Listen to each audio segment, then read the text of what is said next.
Hello again, everyone.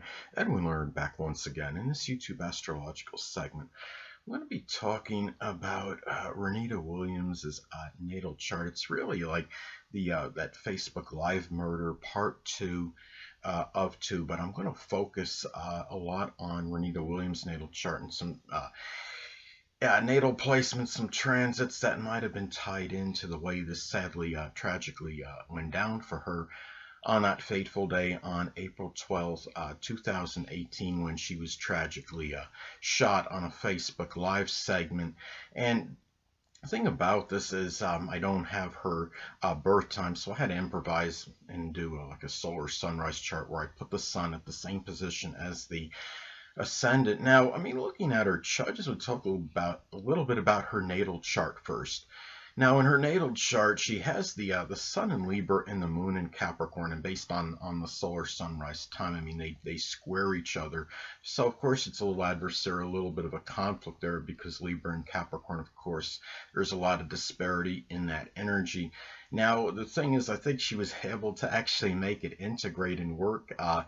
To some degree because she apparently had worked as a interior designer, and when you're interior designer, you're doing what you're doing is it's connected with designing the inside of a structure or building, and of course, and making it more aesthetically appealing. And the fact that, I mean, Libra, of course, could be connected with things that are aesthetically appealing, and Capricorn, it can be tied into buildings and structures. So, and Capricorn is associated with structure in general. But the thing was, I'm sure she had a little bit of a conflict with the Libra basic wands as far as the relationship, wanting relationships, ingratiating the self with others, intellectual sociability could conflict with the emotional needs and the subconscious wants as far as the career ambition, success.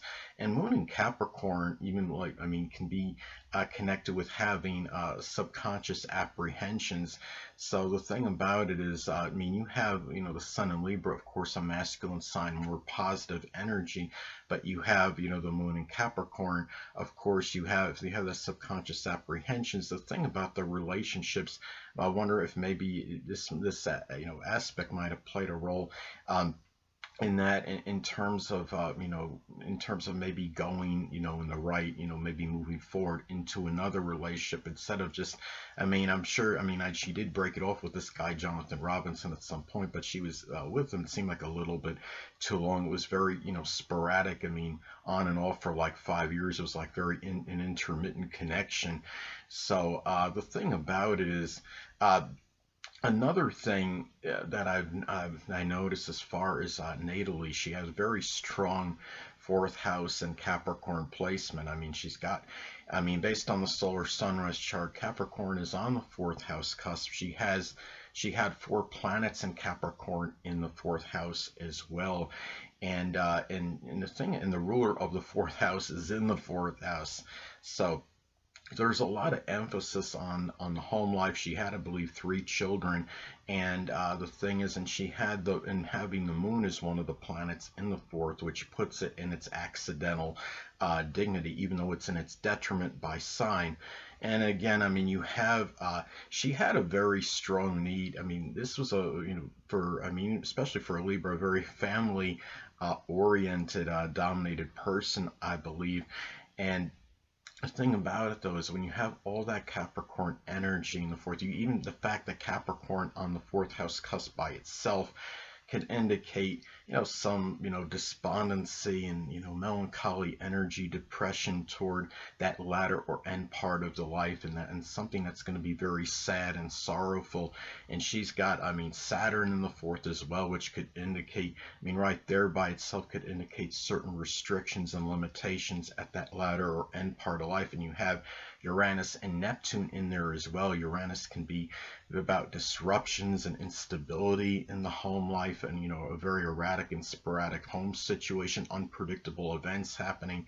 And then Neptune in the fourth as well could be about chaos in the home life. And you have the Uranus and Neptune both conjunct the moon in Capricorn. Maybe even though the moon in Capricorn can have a little more some certain discipline emotionally, you have Uranus conjunct it could make the emotions a little bit more erratic and sporadic and unpredictable. And Neptune sadly hitting it can make it a little bit more chaotic as well in her chart as well. I mean, and she also, I mean, based on this again, the solar sunrise chart, final signature, I believe, was in Capricorn, and she had all that strong Capricorn energy in her horoscope.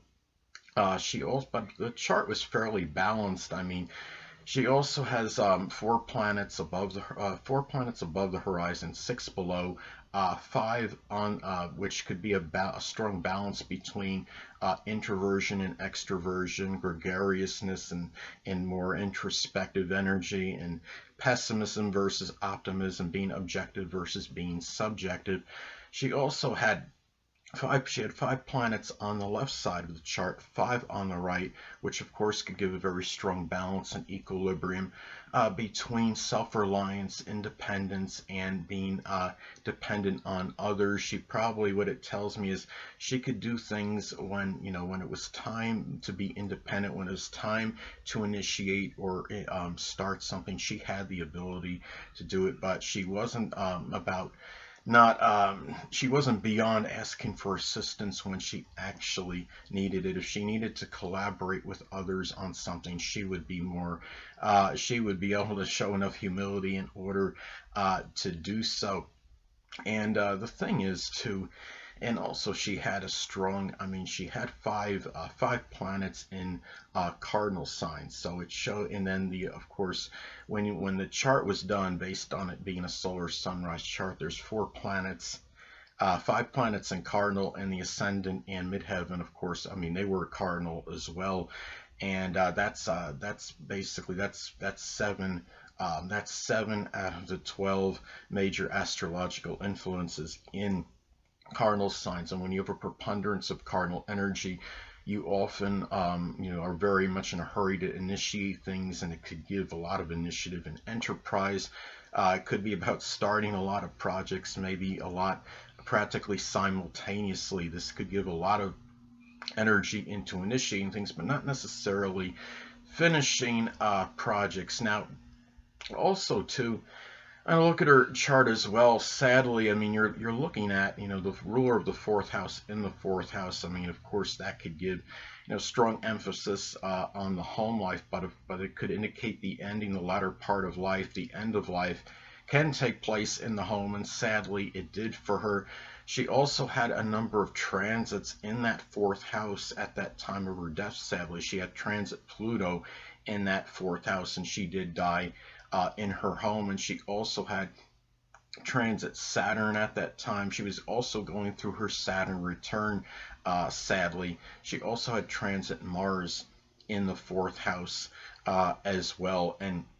And that could indicate in some cases that end of life through volatile means. It's something that was premeditated, done, being in Capricorn, done in a very orthodox, conventional, really not a flashy or flamboyant style, except that it was shown on social media. It was shown on the Facebook Live video, but as far as the method was just basically, I'm going to get down to business and take care of this kind of manner.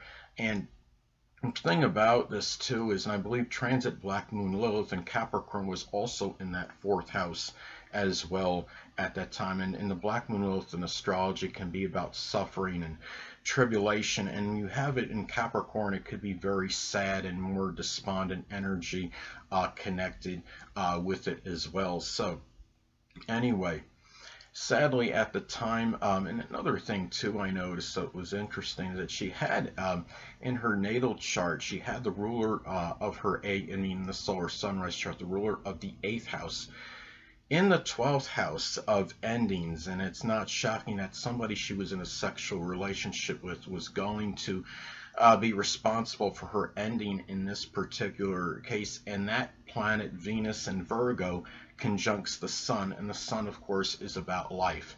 So she also, when I was watching the show on Investigation Discovery, It stated she was in a war of words with that other woman that Jonathan Robinson was involved with. And sure enough, I mean, she's got Mars and Gemini, and Mars and Gemini could be very combative verbally. And being in that ninth house, well, that's the house of global communications. So go figure. This was something that winds up going on social media, at some point, and also gain a lot of global recognition basically after this whole thing took place.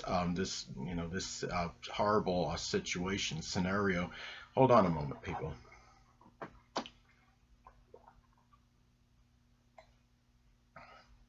Sorry about that. I'm back. Now, at the time too, and another thing I've noticed in her chart is that she also has Jupiter in Leo, which is a singleton. It's the only planet in a fire sign, and when you have a singleton, it can be more pronounced and prominent, stand out a little bit more. It falls in the 11th house in the solar sunrise chart of social media.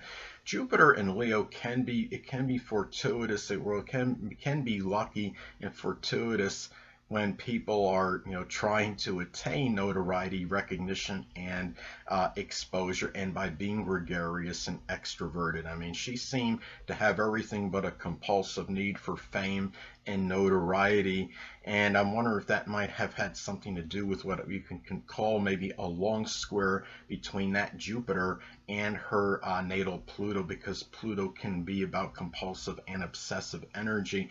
I think that might have played a role in her being somewhat obsessed and fixated on, sadly, maybe to a point where it was a little overboard, on getting some kind of notoriety and recognition, and getting some kind of accolades and exposure. But anyway, the thing about it too, and it doesn't really, when you look at the moon conjunct Uranus and it's conjunct Neptune, Uranus can be connected with computers, the internet, and you have Neptune is connected with filmography. The moon is the public. So it tells me that this is a chart that indicates to me, I mean, that she wanted to really be strongly wanted some public recognition, really strongly connected with through social media, through filmography, through people seeing her, through being on the internet. And Capricorn, of course, that energy is about reputation and status and recognition. So it even further emphasizes that need. This was very strongly tied in for ambitions and attaining, and success in her life. Now, status and recognition. Now, the thing about it too is another thing that I noticed. I mean, she had at this time too, sadly.